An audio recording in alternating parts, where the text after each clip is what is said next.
From the Mama Yama to Celestials, Exodus is packed with new and exciting villains, but plenty of grey areas too, it seems. In a recent Q&A, Exodus devs discuss how a new threat affects the Traveller and the world of Exodus, and it's somehow slipped under the radar.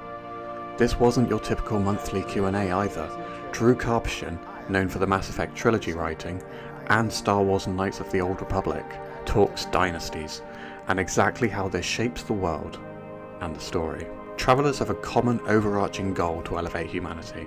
Even though humanity has a common goal, we aren't united in our ways of doing things, how we want to achieve these goals. Dynasties are people who share your beliefs, are loyal to you, who you can leave on the homeworld. So when you return, it would have been progressing in the way you want. Now there's a lot to break down there. We know dynasties basically make sure our choices affect each world we travel to individually. But the fact that the devs explain that this adds flavour to the game, companions, and the story we're trying to tell instantly makes me think there's more to it.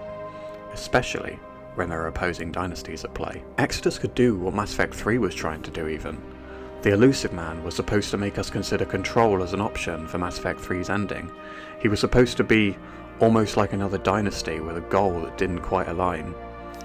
Only he just came across as clearly indoctrinated and a little one-dimensional. In this game though, another explorer's dynasty could change the player's beliefs entirely. Sometimes they're rivals, sometimes they're allies, and other dynasties that you run into, other travelers who have their own agendas, some of them who will help you, some of them who will oppose you. Goals may align with other travelers.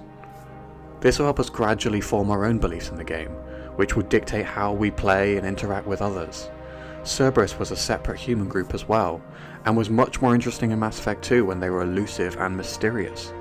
Your goals could align more, you could understand their anger at the Citadel Council, and the companions that followed Cerberus made it pretty clear that Cerberus had a misleading reputation, until they became one-dimensional bad guys in Mass Effect 3, who made Control seem like the very wrong decision at the end. Maybe in that sense, Exodus can make every ending feel tempting and set up, because if they all tie into dynasties, as in all of these travelers or explorers' beliefs, we'll have time to understand each path and decision. They won't be crammed into the form of a star child. Here's what else was said. There are different dynasties on every world that are often in conflict. Sometimes they're allies, sometimes they're rivals. You can see why I used the term grey enemy in the beginning of the video, can't you? But instantly this sounds more interesting to me than the Celestials or the Mama Yama, because RPGs are at their best when we can have differing opinions about characters and their beliefs. And you can really tell that's what this team is aiming for. But the fact that companions play a role in the dynasty system at all is what really excites me. Because Mass Effect 1 had companions give their opinions about decisions before you the player made them. And seeing how they influence our opinions and beliefs are what really excite me about this dynasty system. Not just the mechanics of how it makes sure we see consequences, but how other people's beliefs will shape our choices.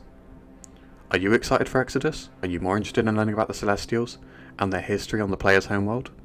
Let us know in the comments below. And if you want to see more Exodus content, let us know with a like or a comment. This has been Craig from TK Games, signing off.